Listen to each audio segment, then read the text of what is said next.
Manuel Valls ne rit plus du tout et cible clairement Dieudonné. Dans un communiqué publié en fin de matinée, le ministre de l'Intérieur dénonce les propos de l'humoriste et explique étudier les moyens juridiques pour interdire ces spectacles.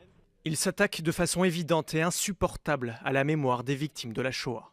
Le ministre de l'Intérieur a décidé d'étudier de manière approfondie toutes les voies juridiques permettant d'interdire des réunions publiques qui n'appartiennent plus à la dimension créative. Manuel Valls fait référence notamment aux propos de Dieudonné lors d'une de ses représentations à l'encontre du journaliste de France Inter Patrick Cohen. La direction de Radio France a annoncé qu'elle allait porter plainte. Aujourd'hui, silence radio du côté de Dieudonné, c'est son avocat qui monte au créneau. Aucun moyen juridique d'interdire à un humoriste de se produire.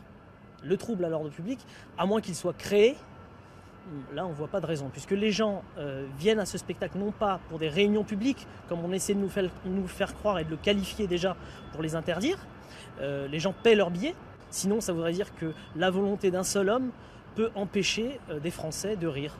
Pour certains, la démarche du ministre ne ferait que conforter l'humoriste. D'autres au contraire disent bravo et saluent la décision de la place Beauvau. Dieudonné a déjà fait l'objet de plusieurs condamnations. Lui-même envisage de porter plainte contre le communiqué de Manuel Valls. L'autre affaire du moment, ce sont les quenelles, ce geste anti-système, voire antisémite. Et là, le dossier est entre les mains de la ministre de la Justice, Christiane Taubira.